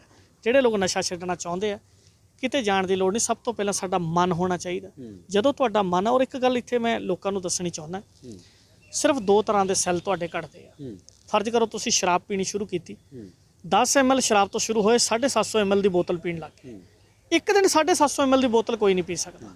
ਹੌਲੀ ਹੌਲੀ ਜਿਵੇਂ ਜਿਵੇਂ ਤੁਹਾਡੀ ਡੋਜ਼ ਵੱਧਦੀ, ਉਵੇਂ ਉਵੇਂ ਤੁਹਾਡੇ ਇੱਕ ਰੀਐਕਟੀਵੇਟ ਸੈੱਲ, ਜਿਹਨੂੰ RC ਕਹਿੰਦੇ ਆ, ਉਹ ਘਟਦੇ ਆ, ਤੇ ਥਾਇਮਿਨ ਸੈੱਲ ਘਟਦੇ ਆ। ਤੇ ਜਦੋਂ ਅਸੀਂ ਡਾਇਰੈਕਟ ਤੁਹਾਡੇ ਅੰਦਰ ਥਾਇਮਿਨ ਤੇ ਰੀਐਕਟੀਵੇਟ ਸੈੱਲ ਦਿੰਦੇ ਆ ਤਾਂ ਨਸ਼ਾ ਛੱਡਿਆ ਜਾ ਸਕਦਾ। ਪਰ ਸ਼ਰਤ ਇੱਕੋ ਹੀ ਹੈ ਕਿ ਨਸ਼ਾ ਛੱਡਣ ਵਾਲਾ ਵਿਅਕਤੀ ਖੁਦ ਕਹੇ ਕਿ ਮੈਂ ਨਸ਼ਾ ਛੱਡਣਾ। ਕੋਈ ਚੋਰੀ ਦਵਾਈ ਨਾ ਲਓ। ਆਪਣੇ ਬੱਚਿਆਂ ਨੂੰ ਜੇ ਤੁਸੀਂ ਪੈਦਾ ਕੀਤਾ, ਜੇ ਤੁਸੀਂ ਚਾਹੁੰਦੇ ਹੋ ਕਿ ਲక్ష్ਮੀ ਸਾਡੇ ਘਰੇ ਆਵੇ, ਤਾਂ ਲక్ష్ਮੀ ਦੀ ਕਦਰ ਕਰਨੀ ਪੈਣੀ ਹੈ। ਜਿਹੜੇ ਬੱਚੇ ਤੋਂ ਤੁਸੀਂ ਆਸ ਰੱਖੀ ਹੈ ਕਿ ਇਹ ਬੱਚਾ ਮੇਰਾ ਬੁਢਾਪੇ 'ਚ ਆਸਰਾ ਬਣੇ, ਤੇ ਜਦੋਂ ਤੁਹਾਡਾ ਆਸਰਾ ਬਣਨ ਦੀ ਲੋੜ ਸੀ ਉਦੋਂ ਤਾਂ ਸਾਥ ਨਾ ਦਿੱਤਾ। ਹਰ ਮਾਂ-ਬਾਪ ਨੂੰ ਚਾਹੀਦਾ ਕਿ ਮੇਰਾ ਬੱਚਾ ਫਸਟ ਡਿਵੀਜ਼ਨ ਆਵੇ, ਤੇ ਜੇ ਤੁਹਾਡੇ 'ਚੋਂ ਆ ਕੇ ਫਸਟ ਡਿਵੀਜ਼ਨ ਆਉਣੇ ਤਾਂ ਫਿਰ ਲਾਸਟ ਫਿਰ ਕਿਹਨੇ ਹੋਣਾ। ਉਸ ਗੱਲ ਦਾ ਵੀ ਅੱਜ ਸਰਕਾਰਾਂ ਨੇ ਐਡਾ ਵੱਡਾ ਫਾਇਦਾ ਚੱਕਿਆ ਵੀ ਇਹਨਾਂ ਨੂੰ ਫਸਟ ਡਿਵੀਜ਼ਨ 'ਤੇ ਲਿਆ ਦਿਓ। 10ਵੀਂ ਤੱਕ ਇਹਨਾਂ ਦੇ ਨਿਆਣੇ ਫੇਲ ਵੀ ਜਿਹੜੇ ਨੇ ਉਹਨਾਂ ਨੂੰ ਵੀ ਫੇਲ ਨਾ ਕਰੋ। ਤਾਂ ਜੇ ਸ਼ਰਮ ਆਉਂਦੀ ਆ, +2 ਪੜ੍ਹਿਆ ਬੱਚਾ ਬੈਂਕ 'ਚ ਪੁੱਛੀ ਜਾਂਦਾ ਕ੍ਰੈਡਿਟ ਵਾਲੀ ਤੇ ਡੈਬਿਟ ਵਾਲੀ ਪਰਚੀ ਕਿਹੜੀ ਹੈ, ਮੈਂ ਪੈਸੇ ਜਮ੍ਹਾਂ ਕਰਾਉਣੇ। ਆਹ ਤਾਂ ਸਾਡਾ ਐਜੂਕੇਸ਼ਨ ਦਾ ਹਾਲ ਹੋ ਗਿਆ। ਜੇ ਤੁਸੀਂ ਫੇਲ ਨਿਆਣੇ ਨੂੰ ਵੀ ਫੇਲ ਨਹੀਂ ਕਰਨਾ, ਤੇ ਫੇਲ ਕਰਨਾ ਕਿਹਨੂੰ ਆ? ਇਹ ਵੀ ਬਹੁਤ ਵੱਡਾ ਸਵਾਲ ਆ। ਮੈਂ ਸਮਝਦਾ ਜਦੋਂ ਨਿਆਣੇ ਸਰਕਾਰੀ ਸਕੂਲਾਂ 'ਚ ਪੜ੍ਹੇ ਤੇ ਮਾਸਟਰਾਂ ਨੇ ਲੱਸੀ ਮੰਗਾ ਕੇ, ਦਹੀਂ ਮੰਗਾ ਕੇ, ਆਮ ਆਪਾਂ ਗੱਲ ਸੁਣਦੇ ਵੀ ਸਾਗ ਮੰਗਾ ਕੇ ਮਾਸਟਰ ਸਵਾਟਰ ਬੁਣਦੀਆਂ ਰਹੀਆਂ, ਪਰ ਡੰਡਿਆਂ ਨਾਲ ਕੁੱਟੇ ਜਿਹੜੇ ਨਿਆਣੇ ਸੀਗੇ ਮਾਸਟਰਾਂ ਨੇ। ਅੱਜ ਕੋਈ ਡੀਸੀ ਹੈ, ਕੋਈ ਕਰਨਲ ਹੈ, ਕੋਈ ਜਰਨਲ ਆ, ਕਿੱਡੀਆਂ ਪੋਸਟਾਂ ਤੇ ਉਹ ਲੋਕ ਲੱਗੇ, ਕਿੱਡੀਆਂ ਅਫਸਰ ਬਣੇ, ਸਰਕਾਰੀ ਸਕੂਲਾਂ 'ਚ ਪੜ੍ਹੇ ਤੇ ਡੰਡੇ ਖਾਧੇ। ਅੱਜ ਸਾਡਾ ਸਿਸਟਮ ਇੱਥੇ ਤੱਕ ਠਾਕੁਰ ਸਾਹਿਬ ਖਰਾਬ ਹੋ ਗਿਆ। ਸਰਕਾਰੀ ਸਕੂਲ 'ਚ ਟੀਚਰ ਲੱਗਣਾ ਹੈ ਤੇ ਤੁਹਾਨੂੰ ਸਾਰੇ ਕਾਲਮ ਪਾਸ ਕਰਨੇ ਪੈਣੇ ਆ। ਸਕੂਲ ਦੀ ਬਿਲਡਿੰਗ ਦੇਖ ਕੇ ਅਸੀਂ ਨਿਆਣੇ ਪੜ੍ਹਾਉਣ ਲੱਗ ਗਏ, ਪਰ ਮਾਸਟਰ ਦੀ ਸਾਰੀ ਤਰ੍ਹਾਂ ਦੀ ਐਜੂਕੇਸ਼ਨ ਹੈ। ਸਕੂਲ ਮਾੜਾ ਪਰ ਮਾਸਟਰ ਪੜ੍ਹਾਉਣ ਵਾਲਾ ਪੂਰਾ। ਹੁਣ ਦੂਜੇ ਪਾਸੇ ਪ੍ਰਾਈਵੇਟ ਸਕੂਲ ਵਾਲੇ ਪਾਸੇ ਆ ਜਾਓ। ਪ੍ਰਾਈਵੇਟ ਸਕੂਲ 'ਚ ਪਲੱਸ 12ਵੀਂ ਪੜ੍ਹੀ ਲੜਕੀ ਤੇ 10ਵੀਂ ਵਾਲੇ ਨਿਆਣੇ ਪੜ੍ਹਾਈ ਜਾਂਦੀ ਹੈ। ਸਰਕਾਰੀ ਸਕੂਲ ਦਾ ਮਾਸਟਰ ਜਿਹਦੇ ਕੋਲ ਸਾਰੀਆਂ ਡਿਗਰੀਆਂ ਨੇ, ਪਰ ਸਿਸਟਮ ਮਾੜਾ ਹੋਣ ਕਰਕੇ ਉਹ ਉੱਥੇ ਨਹੀਂ ਪੜ੍ਹਾ ਪਾ ਰਿਹਾ। ਪਰ ਸਾਨੂੰ ਚੰਗੀਆਂ ਬਿਲਡਿੰਗਾਂ ਚਾਹੀਦੀਆਂ, ਚੰਗੇ ਸੂਟ ਚਾਹੀਦੇ, ਚੰਗੇ ਸਾਰਾ ਸਿਸਟਮ ਚਾਹੀਦਾ, ਪਰ ਪੜ੍ਹਾਉਣ ਵਾਲੇ ਮਾਸਟਰ ਦੀ ਕੁਆਲੀਫਿਕੇਸ਼ਨ ਕੀ ਹੈ, ਇਹ ਵੀ ਬਹੁਤ ਵੱਡਾ ਸਵਾਲ ਹੈ। ਬਿਲਕੁਲ। ਮੈਂ ਨਾ ਵੈਦ ਸਾਹਿਬ ਨੂੰ ਪੁੱਛਿਆ ਸੀਗਾ ਵੀ ਜੇ ਨਸ਼ਾ ਛੱਡਣਾ ਹੋਵੇ ਤੁਹਾਡੇ ਕੋਲ ਮਤਲਬ ਕਿਵੇਂ ਅਸੀਂ ਛਡਵਾ ਸਕਦੇ ਹਾਂ। ਜੇ ਕੋਈ ਹੋਰ ਬੰਦਾ ਹੁੰਦਾ, ਮੇਰੇ ਖਿਆਲ ਦੇ ਵਿੱਚ ਮੇਰਾ ਨਿੱਜੀ ਤਜਰਬਾ ਹੈ, ਉਹਨੇ ਫਟਾਫਟ ਕਹਿਣਾ ਸੀ ਸਾਡੇ ਕੋਲ ਆਓ, ਇਹ ਕਰਾਂਗੇ, ਉਹ ਕਰਾਂਗੇ, ਫਲਾਣਾ ਕਰਾਂਗੇ, ਢਿੰਗਣਾ ਕਰਾਂਗੇ। ਇਹਨਾਂ ਨੇ ਸਭ ਤੋਂ ਪਹਿਲਾਂ ਗੁਰਬਾਣੀ ਦੀ ਗੱਲ ਕੀਤੀ ਹੈ, ਜਦੋਂ ਅਸੀਂ ਗੁਰੂ ਤੋਂ ਅਲੱਗ ਹੁੰਦੇ ਹਾਂ। ਦੂਜੀ ਗੱਲ ਕੀਤੀ ਹੈ ਵੀ ਆਪਣਾ ਮਨ ਹੋਣਾ ਚਾਹੀਦਾ ਹੈ। ਆਪਣੀ ਵੀ ਗੱਲ ਕਿਤੇ ਵਿੱਚ ਕਰਕੇ ਮੈਨੂੰ ਉਹ ਵੀ ਧਿਆਨ ਨਹੀਂ ਰਹੀ। ਮਤਲਬ ਵਾਕਈ ਸਿਰਫ ਇਹ ਨਹੀਂ ਹੈ ਕਿ ਅਸੀਂ ਆਪਣੀ ਜਿਹੜੀ ਆਯੁਰਵੇਦ ਦੀ ਇਹਨਾਂ ਕੋਲ ਕਲਾ ਹੈ ਉਹ ਲੋਕਾਂ ਤੱਕ ਪਹੁੰਚਦੀ ਕਰਨੀ ਹੈ ਜਾਂ ਵੇਚਣੀ ਹੈ, ਪਰ ਲੋਕਾਂ ਦਾ ਅਸਲ ਮਾਇਨੇ ਵਿੱਚ ਸੁਧਾਰ ਕਿਵੇਂ ਹੋਣਾ ਹੈ, ਉਹ ਵਿਚਾਰ ਜਿਹੜੇ ਨੇ ਉਹ ਸ਼ਾਇਦ ਵੈਦ ਜਗਦੀਪ ਜੀ ਤੋਂ ਇਲਾਵਾ ਸ਼ਾਇਦ ਤੁਹਾਨੂੰ ਕਿਤੇ ਹੋਰ ਨਹੀਂ ਮਿਲਣਗੇ। ਤੇ ਵੈਸਾ ਮੈਂ ਇੱਕ ਸਵਾਲ ਤੁਹਾਨੂੰ ਹੋਰ ਕੀਤਾ ਸੀ। ਦੂਜਾ ਜਿਹੜੇ ਇਸ਼ੂ 'ਤੇ ਅਸੀਂ ਗੱਲ ਕਰਨੀ ਹੈ, ਨਸ਼ੇ ਵਾਲਾ ਇਸ਼ੂ ਤਾਂ ਬਹੁਤ ਵੱਡਾ, ਜਿੰਨਾ ਮਰਜ਼ੀ ਅਸੀਂ ਡੂੰਘਾਈ ਜਾਂਦੇ ਰਹੀਏ। ਸਾਡੇ ਦੇਸ਼ ਵਿੱਚ ਸੈਕਸ ਐਜੂਕੇਸ਼ਨ 'ਤੇ ਗੱਲ ਮੇਰੇ ਖਿਆਲ 'ਚ ਨਹੀਂ ਹੁੰਦੀ, ਕਿਉਂਕਿ ਇੱਕ ਤਾਂ ਸ਼ਰਮ ਮਾਰ ਜਾਂਦੀ ਹੈ ਤੇ ਇਹ ਵੀ ਸੋਚ ਮਾਰ ਜਾਂਦੀ ਹੈ ਵੀ ਲੋਕ ਕੀ ਕਹਿਣਗੇ, ਪੇਰੈਂਟਸ ਕੀ ਕਹਿਣਗੇ। ਪੇਰੈਂਟਸ ਕਹਿੰਦੇ ਨੇ ਕਿ ਬੱਚੇ ਕੀ ਸੋਚਣਗੇ, ਪਰ ਵੈਸਾ ਆਰਟੀਫਿਸ਼ੀਅਲ ਸੈਕਸ ਕਿੰਨਾ ਕੁ ਜ਼ਿੰਮੇਵਾਰ ਤੁਸੀਂ ਮੰਨਦੇ ਹੋ ਕਿ ਸਾਡੇ ਜਵਾਨਾਂ ਨੂੰ, ਸਾਡੀ ਨੌਜਵਾਨੀ ਨੂੰ ਖਤਮ ਕਰ ਰਿਹਾ ਹੈ? ਠਾਕੁਰ ਸਾਹਿਬ, ਜਿੱਥੇ ਆਰਟੀਫਿਸ਼ੀਅਲ ਦੀ ਗੱਲ ਹੈ, ਸਾਡੇ ਜਿਹੜੇ ਲੋਕ ਨੇ ਉਹ, ਚਾਹੇ ਮੈਂ ਵਿਆਹਿਆ ਵਰਿਆ, 2 ਬੱਚੇ ਆ ਮੇਰੇ, ਤਕਰੀਬਨ ਜਿੰਨੇ ਲੋਕ ਆਪਾਂ ਨੂੰ ਦੇਖਦੇ ਸਾਰੇ ਵਿਆਹੇ ਹੋਏ, ਔਰ ਕੋਈ ਦੁਨੀਆ ਤੇ ਐਸਾ ਸਿਸਟਮ ਨਹੀਂ ਹੈਗਾ ਕਿ ਫੂਕ ਮਾਰ ਕੇ ਬੱਚਾ ਪੈਦਾ ਕਰ ਦੇ। ਔਰ ਅੱਜ ਦੇ ਸਾਡੇ 20 ਸਾਲ ਦੇ ਨਿਆਣੇ ਨੂੰ ਪਤਾ ਕਿ ਮੇਰੇ ਮਾਪਿਓ ਨੇ ਸੈਕਸ ਕੀਤਾ ਤੇ ਤਾਂ ਮੈਂ ਪੈਦਾ ਹੋਇਆ। ਅੱਗੇ ਵਾਲੀ ਗੱਲ ਨਹੀਂ ਸੀ ਵੀ ਛੋਟੇ ਹੁੰਦੇ ਨੂੰ ਬੱਚੇ ਨੂੰ ਕਹਿਤਾ ਵੀ ਤੇ ਉੱਤੋਂ ਸਿੱਟਤਾ ਸੀਗਾ ਤੇ ਝੂਲੇ ਜਾ ਕੇ ਡਿੱਗ ਪਿਆ। ਅੱਜ ਦਾ 15 ਸਾਲ ਦਾ ਨਿਆਣਾ ਬਹੁਤ ਤੇਜ਼ੀ ਆ ਤੇ 15 ਸਾਲ ਦੇ ਨਿਆਣੇ ਨੂੰ ਸੈਕਸ ਦੀ ਪੂਰੀ ਗੱਲ ਸਮਝ ਹੈ। ਉਹ ਸਮਝ ਕਿਵੇਂ ਹੈ? ਕਿਉਂਕਿ 15 ਸਾਲ ਦਾ ਨਿਆਣਾ ਫੋਨ ਚਲਾ ਰਿਹਾ, ਫੇਸਬੁੱਕ ਚਲਾ ਰਿਹਾ ਔਰ ਬਹੁਤ ਸਾਰੀਆਂ ਪੌਰਨ ਮੂਵੀਆਂ ਦੇਖ ਰਿਹਾ ਗਾ, ਜਿਹਦੇ ਨਾਲ ਉਹਨੂੰ ਸਮਝ ਲੱਗਦੀ ਹੈ ਕਿ ਸੈਕਸ ਕੀ ਹੈ। ਗੈਰ ਕੁਦਰਤੀ ਸੈਕਸ ਨੇ ਸਾਡੇ ਲੋਕਾਂ ਨੂੰ ਕਿਵੇਂ ਬਰਬਾਦ ਕੀਤਾ, ਇਹ ਬਹੁਤ ਵੱਡੀ ਪ੍ਰਣਾਲੀ ਹੈ। ਮੈਂ ਪੂਰੀ ਕੰਟਰੀਆਂ ਘੁੰਮ ਕੇ, ਅਮਰੀਕਾ, ਕੈਨੇਡਾ, 2-3 ਕੰਟਰੀਆਂ 'ਚ ਮੈਂ ਓਰਲ ਸੈਕਸ ਦੇ ਉੱਤੇ ਬਹੁਤ ਸਾਰੇ ਲੈਕਚਰ ਦਿੱਤੇ। ਲੋਕਾਂ ਨੇ ਬੜਾ ਇਤਰਾਜ਼ ਕੀਤਾ ਵੀ ਦਾੜੀ ਕੇਸ ਵਾਲਾ ਬੰਦਾ ਪੱਗ ਬੰਨੀ ਹੋਈ ਹੈ, ਗੱਲ ਓਰਲ ਸੈਕਸ ਦੀ ਕਰਦਾ। ਤੇ ਜਦੋਂ ਮੈਂ ਲੋਕਾਂ ਨੂੰ ਆਪਣੇ ਸਾਹਮਣੇ ਬਿਠਾ ਕੇ ਪੁੱਛਦਾ ਵੀ ਤੁਸੀਂ ਸੈਕਸ ਤਾਂ ਨਹੀਂ ਕਰਦੇ, ਉਦੋਂ ਚੁੱਪ। ਜੇ ਤੁਸੀਂ ਸੈਕਸ ਨਹੀਂ ਕਰਦੇ, ਤੁਹਾਡੇ ਨਿਆਣਾ ਨਹੀਂ ਪੈਦਾ ਹੁੰਦਾ, ਉਹ ਤਾਂ ਤੁਸੀਂ ਪਿੰਡ ਵਾਲਿਆਂ ਨੂੰ ਕਹਿੰਦੇ ਹੋ ਵੀ ਇਹ ਨਮਰਦਾ ਬੰਦਾ। ਤੇ ਜੇ ਨਮਰਦਾ ਤਾਂ ਫਿਰ ਐਜੂਕੇਸ਼ਨ ਹੀ ਇਸ ਚੀਜ਼ ਦੀ ਲਾਓ ਵੀ ਅਸੀਂ ਸੈਕਸ ਕਰਨੇ ਨਹੀਂ, ਅਸੀਂ ਸਾਧ ਬਣ ਗਏ। ਜੇ ਤੁਸੀਂ ਸਾਧ ਹੋ ਤਾਂ ਸਾਧਾਂ ਵਾਲਾ ਰੂਪ ਦਾ ਧਾਰਨ ਕਰੋ। ਮੇਰੇ ਵਰਗੀ ਦਾੜੀ ਵੀ ਰੱਖੀ ਆ, ਸਾਰਾ ਕੰਮ ਵੀ ਕੀਤਾ ਤੇ ਅੱਖਾਂ ਮੇਰੀਆਂ ਸੈਕਸ ਕਰੀ ਜਾਂਦੀਆਂ ਨੇ, ਫਿਰ ਮੈਂ ਕਿਹੜੇ ਰੂਪ ਦਾ ਬੰਦਾ? ਪਹਿਲਾਂ ਤਾਂ ਮੈਨੂੰ ਆਪਣੀ ਆਇਡੈਂਟੀ ਬਣਾਉਣੀ ਪੈਣੀ ਹੈ ਕਿ ਮੇਰੇ ਜੇ ਦਾੜੀ ਰੱਖੀ ਮੈਂ ਸੈਕਸ ਕਰਨਾ ਹੈ, ਜੇ ਮੇਰੇ ਦਾੜੀ ਨਹੀਂ ਰੱਖੀ ਤਾਂ ਮੈਂ ਸੈਕਸ ਨਹੀਂ ਕਰਨਾ। ਪਹਿਲਾਂ ਤਾਂ ਆਇਡੈਂਟੀ ਬਣਾਉਣੀ। ਇਸ ਕਰਕੇ ਇਸ ਕਾਮ ਤੋਂ, ਸੈਕਸ ਤੋਂ ਕੋਈ ਬੰਦਾ ਨਹੀਂ ਬਚ ਸਕਦਾ। ਦੂਸਰੀ ਐਜੂਕੇਸ਼ਨ।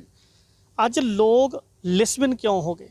ਲੜਕੀਆਂ ਸੈਕਸ ਕਰ ਰਹੀਆਂ, ਬੰਦੇ ਸੈਕਸ ਕਰ ਰਹੇ। ਓਰਲ ਸੈਕਸ ਉਹਨਾਂ ਕੰਟਰੀਆਂ 'ਚ ਚੱਲ ਸਕਦਾ ਜਿੱਥੇ ਲੋਕ ਠੰਡੇ ਆ, ਕੈਨੇਡਾ, ਅਮਰੀਕਾ, ਰਸ਼ੀਆ, ਯੂਰਪ 'ਚ। ਉੱਥੇ ਓਰਲ ਸੈਕਸ ਇਸ ਕਰਕੇ ਲੋਕ ਕਰਦੇ ਆ ਕਿਉਂਕਿ ਉੱਥੇ ਠੰਡ ਬਹੁਤ ਆ। ਇੰਗਲੈਂਡ 'ਚ ਠੰਡ ਬਹੁਤ ਆ ਔਰ ਬੰਦੇ ਨੂੰ ਗਰਮ ਕਰਨ ਵਾਸਤੇ ਉੱਥੇ ਓਰਲ ਸੈਕਸ ਆ, ਕਿਉਂਕਿ ਜੀਭ ਤੇ ਟੰਕ ਦੀ, ਮੂੰਹ ਦੀ ਹੀਟ ਬਹੁਤ ਹੈ। ਇਸ ਕੰਟਰੀ ਦੇ ਵਿੱਚ, UAE ਦੇ ਕੰਟਰੀਆਂ ਜਿਹੜੀਆਂ ਦੁਬਈ ਤੋਂ ਇੱਧਰ ਪੈਂਦੀਆਂ, ਜਾਂ ਸਾਡੇ ਨਾਲ ਪਾਕਿਸਤਾਨ, UAE ਕੰਟਰੀਆਂ ਜਾਂ ਹਿੰਦੁਸਤਾਨ ਆ, ਇੱਥੇ ਓਰਲ ਸੈਕਸ ਦੀ ਲੋੜ ਹੀ ਹੈ ਨਹੀਂ। ਇੱਥੇ ਮਰਦਾਨਾ ਤਾਕਤ ਦੀਆਂ ਦਵਾਈਆਂ ਦੀ ਲੋੜ ਹੀ ਹੈ ਨਹੀਂ। ਇੱਥੇ ਮਰਦਾਨਾ ਤਾਕਤ ਵਾਲਾ ਬੰਦਾ ਕਿਹੜੀ ਦਵਾਈ ਖਰੀਦ ਰਿਹਾ? ਅਫਰੀਕਾ ਦੇ ਬੰਦੇ ਦੀ ਪੌਰਨ ਮੂਵੀ ਦੇਖੀ ਤੇ ਮੇਰੇ ਵਰਗੇ ਕੋਲੇ ਤੁਰਿਆ ਪਿਆ, ਵੈਸਾ ਮੇਰੀ ਇੰਦਰੀ ਵੱਡੀ ਕਰ ਦੋ। ਮੈਂ ਤੁਹਾਡੇ ਚੈਨਲ ਨਾਲ ਇੱਕ ਚੈਲੰਜ ਕਰਨਾ ਚਾਹੁੰਦਾ, ਜਾਂ ਤਾਂ ਗਰਦਨ ਮੇਰੀ ਵੜ ਦੇਣ ਤੇ ਜਾਂ ਜਿਹੜੇ ਇੰਦਰੀ ਵੱਡੀ ਕਰਦੇ ਉਹ ਵੱਡੀ ਕਰਕੇ ਦਿਖਾ ਦੇਣ। ਪਰ ਅੱਜ 15 ਸਾਲ ਦਾ, 20 ਸਾਲ ਦਾ ਨਿਆਣਾ, ਉਹ ਕਿਸੇ ਦਾ ਬੱਚਾ ਨਾ, ਮੇਰਾ ਭਰਾ ਹੋ ਸਕਦਾ, ਪਰ ਜਿੰਨਾ ਦਰਦ ਉਹਦੇ ਮਾਂ-ਬਾਪ ਨੂੰ ਹੋਊਗਾ ਮੈਨੂੰ ਨਹੀਂ ਹੋ ਸਕਦਾ। ਸਾਡੀ ਫਿਤਰਤ ਆ, ਅਸੀਂ ਕਮਰਸ਼ੀਅਲ ਲੋਕ ਆ। ਪਰ 20 ਸਾਲ ਦਾ ਨਿਆਣਾ ਜਦੋਂ ਆ ਕੇ ਕਹਿੰਦਾ ਕਿ ਵੈਸਾ ਮੈਨੂੰ ਕੋਈ ਤੇਲ ਦੇ ਦਿਓ, ਮੇਰੀ ਇੰਦਰੀ ਵੱਡੀ ਕਰਨੀ ਹੈ, ਠਾਕੁਰ ਸਾਹਿਬ ਆ ਧਰਤੀ ਤੇ ਖੜੇ ਆ ਤੇ ਇੰਨਾ ਮਨ ਦੁਖੀ ਹੁੰਦਾ ਵੀ ਜੇ 20 ਸਾਲ ਦੇ ਵਿੱਚ ਇਹਨੂੰ ਸੈਕਸ ਦੀ ਦਵਾਈ ਦੀ ਲੋੜ ਹੈ ਤੇ ਕਦੋਂ 60-70 ਸਾਲ ਦੀ ਆਯੂ ਹੋਈ ਇਹਦੀ। ਅੱਜ ਵਿਆਹ ਦੀ ਘਬਰਾਹਟ ਤੋਂ ਮੰਗਦਾ ਹੋਇਆ ਜਦੋਂ ਸੈਕਸ ਦੀ ਦਵਾਈ ਮੰਗਦਾ ਤੇ ਕਦੋਂ ਜ਼ਿੰਦਗੀ ਲੰਘੀ ਉਹਦੀ। ਤੀਸਰਾ ਨੰਬਰ, ਆਪਾਂ ਉਸੇ ਗੱਲ ਤੇ ਆ ਜੀ, ਓਰਲ। ਬਿਲਕੁਲ। ਤੁਸੀਂ ਸੰਤਰੇ ਦੀ ਗੋਲੀ, ਟੌਫੀ ਲੈ ਲਓ, ਹਾਰਡ ਤੋਂ ਹਾਰਡ ਚੀਜ਼ ਲੈ ਲਓ, ਉਹਨੂੰ ਦੰਦਾਂ ਦੇ ਥੱਲੇ ਧਰੋ, ਦੰਦ ਉਹਨੂੰ ਤੋੜ ਤਾਂ ਸਕਦੇ ਆ ਪਰ ਖੋਰ ਨਹੀਂ ਸਕਦੇ। ਉਸੇ ਗੋਲੀ ਨੂੰ ਤੁਸੀਂ ਜੀਭ ਦੇ ਥੱਲੇ ਧਰੋ, ਉਹਨੂੰ ਖੋਰ ਕੇ ਪਾਣੀ ਬਣਾ ਦਿਓ। ਬਿਲਕੁਲ। ਤੁਹਾਡਾ ਟੈਂਪਰੇਚਰ ਬਾਡੀ ਦਾ ਹੋਰ ਕਿਤੋਂ ਨਾਪੇ ਨਾ ਨਾਪੇ, ਜੀਭ ਤੇ ਧਰਨ ਸਾਰ 98 ਸੈਂਟੀਗ੍ਰੇਡ ਦੱਸ ਦਿੰਦਾ। ਜੀਭ ਦੇ ਵਿੱਚ ਇੰਨੀ ਤਾਕਤ ਹੈ, ਦੁਨੀਆ ਦੀ ਸਭ ਤੋਂ ਜਿਹੜੀ ਲੇਟੈਸਟ ਲੈਬ ਆ ਉਹ ਜੀਭ ਆ। ਤੁਸੀਂ ਨੂਣ ਤੇ ਚੀਨੀ ਟੈਸਟ ਕਰਾਉਣੀ ਹੋਵੇ ਤੇ 1 ਮਿੰਟ ਲੈਬ ਵਾਲੇ ਦੱਸਦੇ, 1 ਮਿੰਟ ਲੱਗਣਾਗਾ ਵੀ ਨੂਣ ਆ ਕਿ ਚੀਨੀ ਦੱਸਣ ਨੂੰ, ਪਰ ਇੱਥੇ ਦਾਣਾ ਜੀਭ ਤੇ ਧਰਿਆ ਤੇ ਪਤਾ ਲੱਗ ਗਿਆ ਨੂਣ ਆ ਕਿ ਚੀਨੀ ਆ। ਜਿਹੜੇ ਲੋਕ ਓਰਲ ਸੈਕਸ ਕਰਦੇ ਆ, ਅਣਕੁਦਰਤੀ ਸੈਕਸ ਕਰਦੇ ਆ, 90% ਲੋਕਾਂ ਦੀ ਪੈਨਿਸ ਸੁੰਗੜ ਗਈ। ਇਸੇ ਕਰਕੇ ਕਿਉਂਕਿ ਸਾਡੀ ਜੀਭ ਦੀ ਟੰਕ ਦੀ ਜਿਹੜੀ ਹੀਟ ਆ ਉਹ ਸਾਰੀਆਂ ਨਸਾਂ ਬੰਦੇ ਦੀ ਇੰਦਰੀ ਦੀਆਂ ਡੈਮੇਜ ਕਰ ਦਿੰਦੀ। ਦੂਜੀ ਗੱਲ, ਜਿਹੜੇ ਲੋਕ ਹੱਥ ਨਾਲ ਸੈਕਸ ਕਰ ਰਹੇ ਆ, ਉਹਨਾਂ ਬੱਚਿਆਂ ਨੂੰ ਹਜੇ ਪਤਾ ਨਹੀਂਗਾ ਕਿ ਜਿਹੜਾ ਅਸੀਂ ਹੱਥ ਨਾਲ ਸੈਕਸ ਕਰਦੇ ਆ, ਇਹ ਵੀਰ ਜੀ ਨੇ ਸਾਡੀ ਆਯੂ ਬਣਾਉਣੀ ਸੀ। 50 ਸਾਲ ਦੇ ਬਜ਼ੁਰਗ ਦੇ ਗੋਡੇ ਦੁਖਣ ਤਾਂ ਸਮਝ ਆਉਂਦੀ ਆ, ਅੱਜ 25 ਸਾਲ ਦਾ ਨਿਆਣਾ ਬੈਕ ਪੇਨ ਦੀਆਂ ਦਵਾਈਆਂ ਖਾਈ ਜਾਂਦਾ, ਲੜਕੀਆਂ ਦਵਾਈ ਖਾਈ ਜਾਂਦੀਆਂ ਨੇ। ਲਕੋਰੀਏ ਦੀ ਪ੍ਰੋਬਲਮ ਇਸ ਤਾਦਾਦ 'ਚ ਹੈ। ਸਾਡੀਆਂ ਪੁਰਾਣੀਆਂ ਮਾਵਾਂ ਨੂੰ ਖੁਰਾਕ ਸੀ 5-5, 7-7, 10-10, 12-12 ਨਿਆਣੇ ਜੰਮ ਕੇ ਔਰ 4-4 ਸਾਲ ਤੱਕ ਦੁੱਧ ਪਿਆਇਆ ਉਹਨਾਂ ਨੇ ਨਿਆਣਿਆਂ ਨੂੰ। ਤੇ ਉਹ ਨਿਆਣੇ ਜਿਨ੍ਹਾਂ ਦੇ 6-6, 7-7 ਫੁੱਟੇ ਕੱਦ, ਕਿੱਡੀ ਸਿਹਤ ਉਹਨਾਂ ਦੀ, ਤੇ ਡਾਕਟਰਾਂ ਕੋਲੇ ਲੱਖਾਂ ਰੁਪਇਆ ਦਾਨ ਨਹੀਂ ਕੀਤਾ ਕਿਉਂਕਿ ਖੁਰਾਕ ਦਾ ਸਰੋਤ ਸੀ।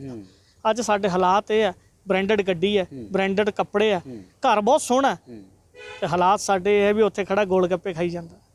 ਅੱਜ ਗੋਲ ਗੱਪੇ, ਟਿੱਕੀ, ਹੋਰ ਚੀਜ਼ਾਂ ਜਿਹੜੀਆਂ ਅਸੀਂ ਖਾ ਰਹੇ ਉਹਦੀ ਨਿਊਟ੍ਰੀਸ਼ਨ ਵੈਲਿਊ ਤਾਂ ਸਮਝ ਲੱਗੇ ਵੀ ਅਸੀਂ ਖਾ ਰਹੀ ਹਾਂ, ਸਿਰਫ ਸਾਡੀ ਜੀਭ ਦੇ ਸਵਾਦ ਨੇ ਸਾਨੂੰ ਪੜਤਾ। ਅੱਜ ਸੈਕਸ ਦਾ ਵੀ ਕੰਮ ਇਹ ਹੈ, 4 ਫੁੱਟ ਦਾ ਬੰਦਾ ਤੇ ਇੰਦਰੀ ਉਹਨੂੰ 3 ਫੁੱਟ ਦੀ ਚਾਹੀਦੀ ਹੈ। ਇਹ ਕਿਤੇ ਹੋ ਸਕਦਾ? ਜਿਹੜੀ ਇੰਦਰੀ ਪ੍ਰਮਾਤਮਾ ਨੇ ਤੁਹਾਡੇ ਲਾਈ ਹੈ, ਜਿਹਨੇ ਤੁਹਾਨੂੰ ਸਾਜਿਆ, ਨਵਾਜਿਆ, ਜਿਹਨੇ ਤੁਹਾਨੂੰ ਧਰਤੀ ਤੇ ਭੇਜਿਆ, ਜਿਹਨੇ ਤੁਹਾਡੀ ਬਣਤਰ ਬਣਾਈ ਹੈ, ਬੰਦਾ ਕਿਸੇ ਢਾਂਚੇ 'ਚ ਪੈਦਾ ਕਰਕੇ ਨਹੀਂ ਬਣਿਆ ਹੋਇਆ। ਬੰਦੇ ਨੂੰ ਪ੍ਰਮਾਤਮਾ ਨੇ ਸਾਖਸ਼ਾਤ ਘੜਿਆ। ਜੇ ਇੱਕ ਪਰਿਵਾਰ 'ਚ 4 ਮੈਂਬਰ ਆ ਤਾਂ 4ਾਂ ਦੀ ਅਕਲ ਨਹੀਂ ਮਿਲ ਸਕਦੀ, ਸ਼ਕਲ ਨਹੀਂ ਮਿਲ ਸਕਦੀ, ਦਿਮਾਗ ਨਹੀਂ ਮਿਲ ਸਕਦਾ, ਔਰ ਕਰੋੜਾਂ ਬੰਦੇ ਮਗਰ ਥੰਮ ਨਹੀਂ ਮਿਲ ਸਕਦਾ। ਇੱਥੋਂ ਪੈਦਾ ਹੁੰਦਾ ਕਿ ਪ੍ਰਮਾਤਮਾ ਨੇ ਆਪਣਾ ਰੂਪ ਬਣਾ ਕੇ ਬੰਦੇ ਨੂੰ ਭੇਜਿਆ। ਗਧਾ ਨਹੀਂ ਹੱਥ ਰੱਸੀ ਕਰਦਾ, ਘੋੜਾ ਨਹੀਂ ਕਰਦਾ, ਝੋਟਾ ਨਹੀਂ ਕਰਦਾ, ਬਲਦ ਨਹੀਂ ਕਰਦਾ, ਪਰ ਬੰਦਾ 84 ਲੱਖ ਜੂਨ ਦਾ ਬਾਦਸ਼ਾਹ ਤੇ ਗੈਰ ਕੁਦਰਤੀ ਸੈਕਸ ਕਰ ਰਿਹਾ। ਅੱਜ ਸਾਡੇ ਹਾਲਾਤ ਇਹ ਹੈ, ਮਤਲਬ ਮੱਤ ਬੰਦੇ ਦੀ ਮਾਰੀ ਗਈ। ਹਾਂ, ਉਹ ਬੰਦਾ ਰਿਹਾ ਨਹੀਂ ਨਾ। ਬੰਦੇ ਵਾਲੇ ਗੁਣ ਹੋਣ ਤੇ ਬੰਦਾ, ਪਰ ਕਰਤੂਤ ਪਸ਼ੂ ਕੀ ਮਾਨਸ ਜਾਤ, ਲੋਕ ਪਚਾਰਾਂ ਕਰੇ ਦਿਨ ਰਾਤ, ਕਰਤੂਤਾਂ ਹੀ ਪਸ਼ੂਆਂ ਵਰਗੀਆਂ ਹੋ ਗਈਆਂ। ਲੇਕਿਨ ਇਹ ਕੰਮ ਤਾਂ ਪਸ਼ੂ ਵੀ ਨਹੀਂ ਕਰਦੇ ਨਾ, ਵੈਸਾ ਇਹ ਕੰਮ ਤਾਂ ਪਸ਼ੂ ਵੀ ਨਹੀਂ ਕਰਦੇ। ਤੁਸੀਂ ਆਪ ਕਿਹਾ ਹੈ ਵੀ ਆਪਾਂ ਕੋਈ ਵੀ ਜਾਨਵਰ ਲੈ ਲਈਏ, ਹੈ ਨਾ, ਚਾਹੇ ਘੋੜਾ ਹੈ, ਗਧਾ ਹੈ, ਸ਼ੇਰ, ਕੋਈ ਵੀ ਲੈ ਲਈਏ, ਉਹ ਵੀ ਇਹ ਕੰਮ ਨਹੀਂ ਕਰਦੇ। ਅੱਜ ਸਾਡੇ ਹਾਲਾਤ ਕੀ ਹੋ ਗਏ ਕਿ ਅਸੀਂ ਕਾਮ ਚਿੰਤਨ ਬੰਦੇ ਬਣ ਗਏ। ਅਸੀਂ ਸੋਚ ਸਕਦੇ ਕਿ 25 ਸਾਲ ਦਾ ਨਿਆਣਾ 40 ਸਾਲ ਦੀ ਜਨਾਨੀ ਨਾਲ ਸੈਕਸ ਕਰ ਸਕਦਾ ਹੋਵੇ। ਅੱਜ ਸਾਡੇ ਹਾਲਾਤ ਕੀ ਹੈ? ਅੱਜ 20 ਸਾਲ ਦੀ ਜਵਾਨ ਲੜਕੀ, ਇੱਥੇ ਤੱਕ ਵੀ ਮੈਂ ਦੇਖਿਆ ਲੋਕਾਂ ਨੂੰ, ਉਹ ਕਹਿੰਦੇ ਘਰੇ ਬੱਚੇ ਜਵਾਨ ਆ ਜੀ, ਅਸੀਂ ਨਹੀਂ ਛੱਡ ਕੇ ਜਾ ਸਕਦੇ। ਇੱਥੇ ਤੱਕ ਸਾਡੇ ਲੋਕ ਡਰ ਗਏ ਕਿ ਸਕੇ ਭਰਾ ਕੋਲ ਅਸੀਂ ਭੈਣ ਨਹੀਂ ਛੱਡ ਸਕਦੇ। ਨਾਨਕੇ ਦਾਦਕੇ ਮਾਸੀ ਭੂਆ ਕੋਲ ਜਾਣ ਵਾਲਾ ਤਾਂ ਰਿਵਾਜ ਹੀ ਖਤਮ ਹੋ ਗਿਆ। 2-2 ਮਹੀਨੇ ਨਾਨਕੇ ਰਹਿਣ ਵਾਲੇ ਲੋਕ ਸੀਗੇ ਸਾਡੇ, ਪਰ ਉਹ ਕਾਮ ਵਾਸ਼ਨਾ ਨੇ ਸਾਨੂੰ ਇੱਥੇ ਤੱਕ ਕਮਜ਼ੋਰ ਕਰਤਾ। ਔਰ ਇਹ ਅਸਲੀਅਤ ਸੱਚ ਆ। ਜਿੰਨੀ ਛੇਤੀ ਅਸੀਂ ਇਹਨੂੰ ਮੰਨ ਲਾਂਗੇ, ਉਨੀ ਛੇਤੀ ਇੱਕ ਬੰਦਾ ਸੁੱਤਾ ਪਿਆ, ਸੁੱਤੇ ਪਏ ਬੰਦੇ ਨੂੰ ਜਗਾਉਣਾ ਬੜਾ ਆਸਾਨ ਆ, ਪਰ ਜਿਹੜਾ ਢੀਠ ਹੋ ਕੇ ਸੌਂ ਜੇ ਉਹਦੇ ਤੇ ਚਾਹੇ ਠੁੱਡੇ ਮਾਰੀ ਚੱਲੋ ਤਾਂ ਵੀ ਉੱਠਣ ਨੂੰ ਤਿਆਰ ਨਹੀਂ। ਸਾਡੇ ਲੋਕ ਇੰਨੇ ਕੁ ਢੀਠ ਹੋ ਕੇ ਸੌਂ ਗਏ। ਇੱਕ ਕਿਸੇ ਚੰਗੇ ਵਿਦਵਾਨ ਦੀ ਕਿਤਾਬ 'ਚ ਲਿਖਿਆ ਕਿ ਜਦੋਂ ਕਿਤਾਬਾਂ ਸੜਕ ਦੇ ਕਿਨਾਰੇ ਤੇ ਮਿਲਣ ਲੱਗ ਜਾਣ ਤੇ ਜੁੱਤੀਆਂ ਸ਼ੋਰੂਮ 'ਚ ਮਿਲਣ ਲੱਗ ਜਾਣ, ਉਦੋਂ ਲੋਕਾਂ ਨੂੰ ਕਿਤਾਬਾਂ ਦੇ ਗਿਆਨ ਦੀ ਲੋੜ ਨਹੀਂ, ਉਦੋਂ ਜੁੱਤੀਆਂ ਦੀ ਲੋੜ ਹੈ। ਮੇਰੇ ਖਿਆਲ 'ਚ ਇਹ ਹਾਲਾਤ ਬਣ ਚੁੱਕੇ ਨੇ ਸਾਡੇ, ਕਿਉਂਕਿ ਅੱਜ ਕੱਲ੍ਹ ਇਹੀ ਕੁਝ ਦੇਖਣ ਨੂੰ ਮਿਲਦਾ। ਅੱਜ ਸਾਡੇ ਹਾਲਾਤ ਇਹ ਨੇ ਕਿ ਅਸੀਂ ਕਿਸੇ ਜਗ੍ਹਾ ਤੇ ਵੀ ਨਹੀਂ ਖੜਦੇ। ਕੀ ਸਾਨੂੰ ਲੱਗਦਾ, ਅਸੀਂ ਹਰ ਬੰਦਾ ਸ਼ਾਦੀ ਕਰਨ ਤੋਂ ਪਹਿਲਾਂ ਕਹਿ ਰਿਹਾ ਮੇਰਾ ਵੈਸਾ ਜਿਹਦੇ ਨਾਲ ਸ਼ਾਦੀ ਹੈ ਉਹ ਸਹੀ ਜਨਾਨੀ ਹੋਵੇ, ਉਹ ਕਰੈਕਟਰ ਦੀ ਸਹੀ ਹੋਵੇ। ਕੀ ਮੈਂ ਆਪਣੇ ਅੰਦਰ ਝਾਤੀ ਮਾਰੀ, ਮੇਰਾ ਕਰੈਕਟਰ ਕੀ ਹੈ? ਅੱਜ ਲੋੜ ਇਸ ਗੱਲ ਦੀ ਸੀ, ਜੇ ਅਸੀਂ ਸਹੀ ਲੜਕੀ ਲੱਭਦੇ ਹਾਂ ਤਾਂ ਬੰਦਾ ਵੀ ਉਹਨਾਂ ਸਾਨੂੰ ਪਵਿੱਤਰ ਚਾਹੀਦਾ। ਨਹੀਂ, ਪ੍ਰਮਾਤਮਾ ਦੇ ਘਰੇ ਇਹੋ ਜਿਹੀ ਬੇਇਨਸਾਫੀ ਨਹੀਂ ਕਿ ਸਾਰੀ ਦੁਨੀਆ ਦਾ ਗੰਦ ਸਿਰ ਤੇ ਚੱਕਿਆ ਹੋਵੇ ਤੇ ਤੈਨੂੰ ਹੀਰਾ ਮਿਲ ਜੇ। ਇਹ ਕਦੇ ਨਹੀਂ ਹੋ ਸਕਦਾ। ਇਹ ਤਾਂ ਬੇਇਨਸਾਫੀ ਹੋ ਗਈ, ਪ੍ਰਮਾਤਮਾ ਨੇ ਕਰਤੀ। ਉਹ ਸਾਡੇ ਮੁਤਾਬਕ, ਔਰ ਮੈਂ ਲੋਕਾਂ ਨੂੰ ਜ਼ਿਆਦਾ, ਜਿਹੜੇ ਕਾਲਜਾਂ 'ਚ ਹੁਣ ਮੈਂ ਕੈਂਪ ਲਾਏ ਆ, ਉੱਥੇ ਮੈਂ ਲੋਕਾਂ ਨੂੰ ਇੱਕੋ ਹੀ ਸਵਾਲ ਕਰਦਾ ਕਿ ਸਾਖਸ਼ਾਤ ਤੁਹਾਡੇ ਜਿਹੇ ਜੇ ਤੁਸੀਂ ਹੋ, ਸੇਮ ਗੁਣਾਂ ਵਾਲੀ ਅਗਰ ਤੁਹਾਡੀ ਘਰ ਵਾਲੀ ਤੁਹਾਨੂੰ ਮਿਲ ਜੇ ਤੁਸੀਂ ਐਕਸੈਪਟ ਕਰੋਗੇ? ਉਹ ਕਹਿੰਦਾ ਨਾ ਜੀ ਸਾਡੇ ਵਰਗੀ ਨਾ ਹੋਵੇ। ਤੇ ਜਿਹੜਾ ਬੰਦਾ ਆਪਦੇ ਨਾਲ ਦੀ ਜਨਾਨੀ ਨਹੀਂ ਚਾਹੁੰਦਾ ਉਹ ਕਿੱਥੋਂ ਭਾਲਦਾ ਭਾਜੀ ਹੋਰ ਕੁਝ? ਕਿਉਂਕਿ ਸਾਡੇ ਆਪਣੀ ਪੀੜ੍ਹੀ ਹੇਠ ਸੋਟਾ ਮਾਰਨ ਨੂੰ ਕੋਈ ਤਿਆਰ ਨਹੀਂ ਨਾ। ਕੋਈ ਤਿਆਰ ਨਹੀਂ। ਅੱਛਾ, ਵੈਸਾ ਇੱਕ ਸਵਾਲ ਬੜਾ ਵੱਡਾ ਹੈ, ਮਤਲਬ ਜਿਵੇਂ ਮੈਂ ਪਹਿਲਾਂ ਵੀ ਕਿਹਾ ਵੀ ਸੈਕਸ ਐਜੂਕੇਸ਼ਨ ਬੜੀ ਜ਼ਰੂਰੀ ਹੈ ਨਾ।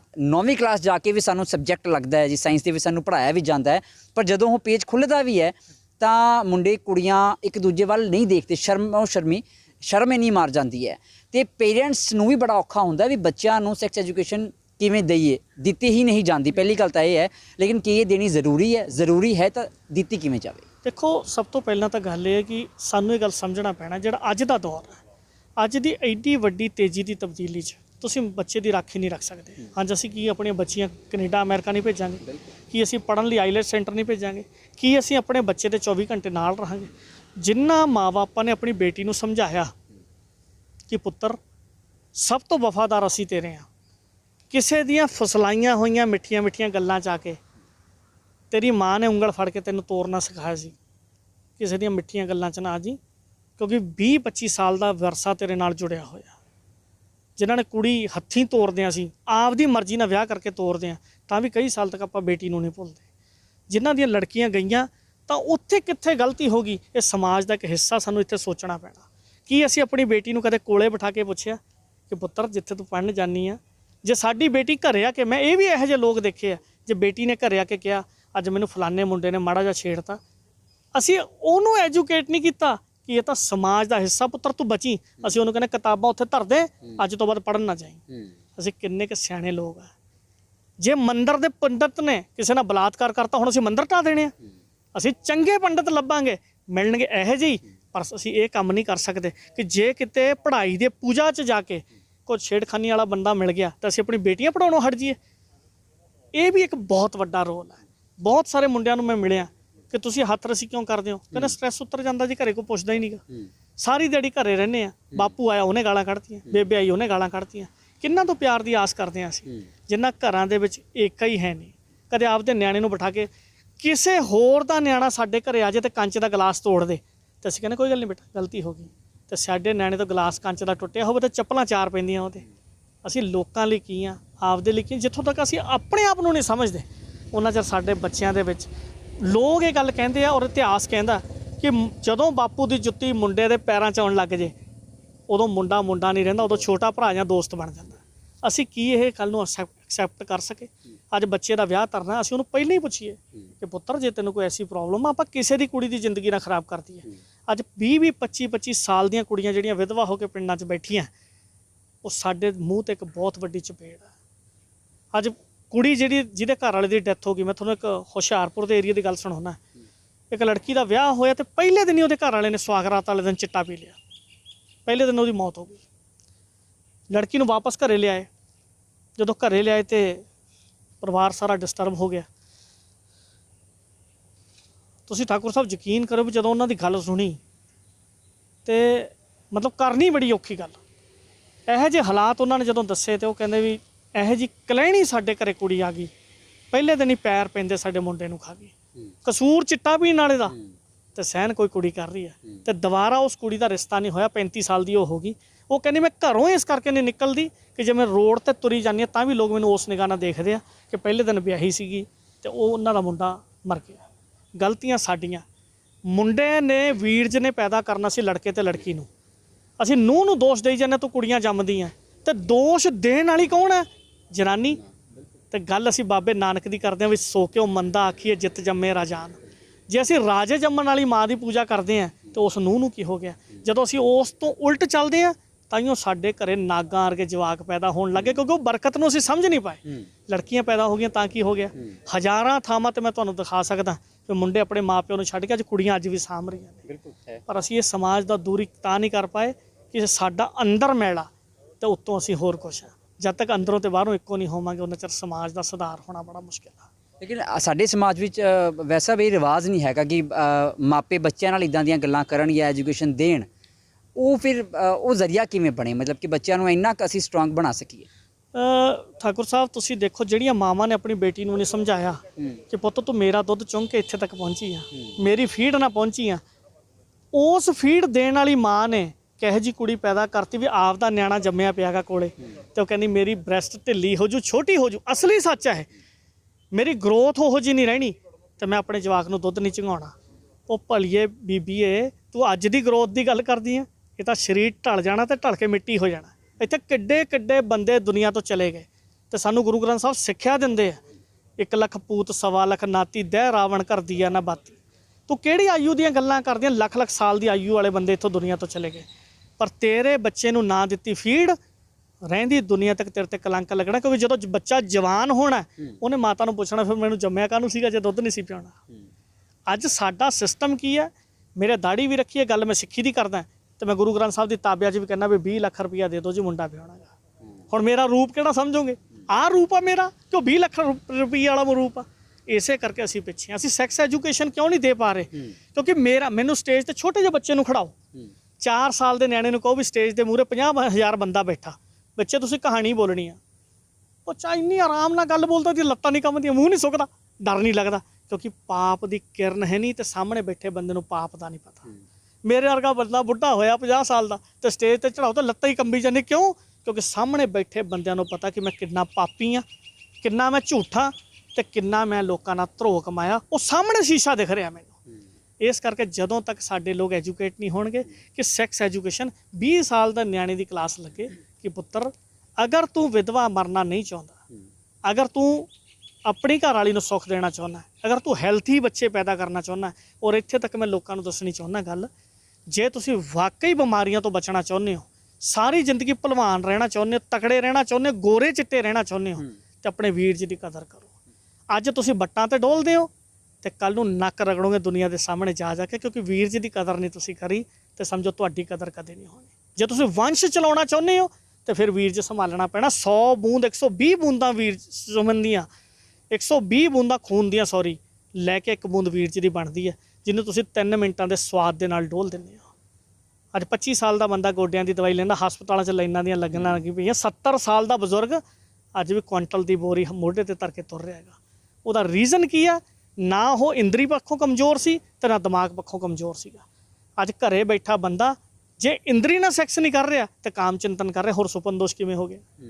ਕਿੱਥੇ ਤੱਕ ਉਹਦੇ ਦਿਮਾਗ ਨੇ ਸੈਕਸ ਕਰਤਾ, ਕਿੱਥੇ ਕੱਪੜੇ ਲਾਉਣੇ ਸੀ, ਪ੍ਰੈਕਟੀਕਲ ਸੈਕਸ ਕਰਨਾ ਸੀ, ਜਨਾਨੀ ਨੂੰ ਮਿਲਣਾ ਸੀਗਾ, ਸਪਰਸ਼ ਹੋਣਾ ਸੀ ਤਾਂ ਸੈਕਸ ਕਰਨਾ ਸੀ।